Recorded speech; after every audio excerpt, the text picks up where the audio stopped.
Yosua pasal 24 ayat 29 sampai 33. Yosua dan Eleazar mati dan dikuburkan. Tulang-tulang Yusuf dikuburkan. Dan sesudah peristiwa-peristiwa ini, maka matilah Yosua bin Nun, hamba Tuhan itu, ketika berumur 110 tahun. Lalu ia dikuburkan di daerah milik pusakanya, di Timnat Serah, yang di pegunungan Efraim, di sebelah utara pegunungan Gaas. Orang Israel beribadah kepada Tuhan sepanjang Yosua dan sepanjang zaman para tua-tua yang hidup lebih lama daripada Yosua, dan yang mengenal segenap perbuatan yang dilakukan Tuhan bagi orang Israel.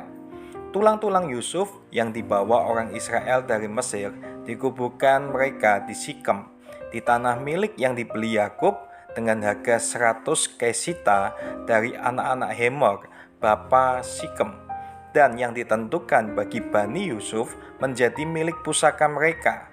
Juga Eleazar bin Harun mati dan dia dikuburkan di bukit yang diberikan kepada Pinehas anaknya itu di pegunungan Efraim. Nah, Bapak Ibu Saudara, akhir dari hidup manusia di dunia ini adalah kematian. Namun apakah kematian akan menghilangkan manusia, kemudian manusia itu dilupakan seolah-olah tidak pernah ada kala ajalnya menjemput dia? Ternyata tidak. Nama seseorang akan terus dikenang walaupun tubuhnya telah tiada, namun namanya tetap terus dapat jaya. Nah, akhir kisah Yosua adalah sebuah kisah akhir yang sangat bahagia. Alkitab mencatatkan namanya sebagai bukti perannya yang penting bagi sejarah umat Israel. Yosua disebut sebagai hamba Tuhan. Artinya kehadiran dan jasanya penting dalam perjalanan bangsa Israel.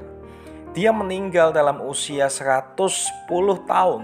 Dengan menyebutkan usianya, maka dia menjadi sejajar bersama nenek moyang Israel seperti Abraham, Musa, dan Yusuf. Yosua dikuburkan di pegunungan Efraim.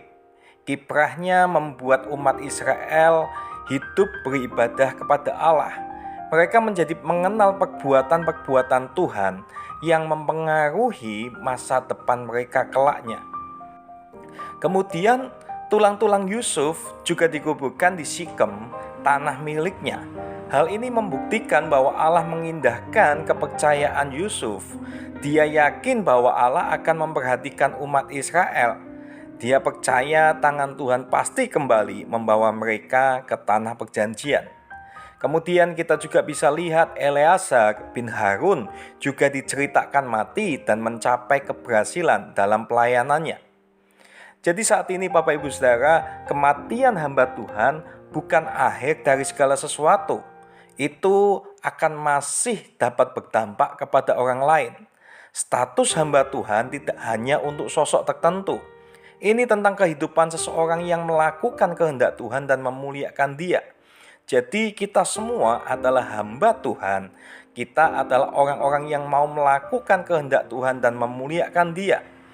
Yosua dan pelayan Tuhan yang lainnya seperti Yusuf dan Eleazar itu telah melaksanakan tugas dengan baik. Akhirnya namanya selalu dikenang setelah mereka tiada karena memberikan dampak yang baik bagi komunitasnya.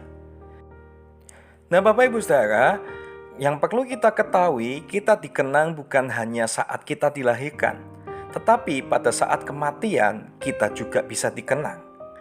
Bahkan kita tahu bahwa saat dilahirkan kita tidak bisa memilih status kita. Namun kita dapat memilih menjadi siapa ketika nafas terakhir kita itu terhembus. Nah, saat ini yang perlu kita pahami adalah apakah di dalam hidup kita saat ini itu adalah kita menjadi orang yang melakukan kehendak Tuhan, orang yang mau memberikan dampak bagi orang lain, orang yang mau mempunyai pengaruh bagi orang lain, atau kita hanya menjadi manusia yang sia-sia.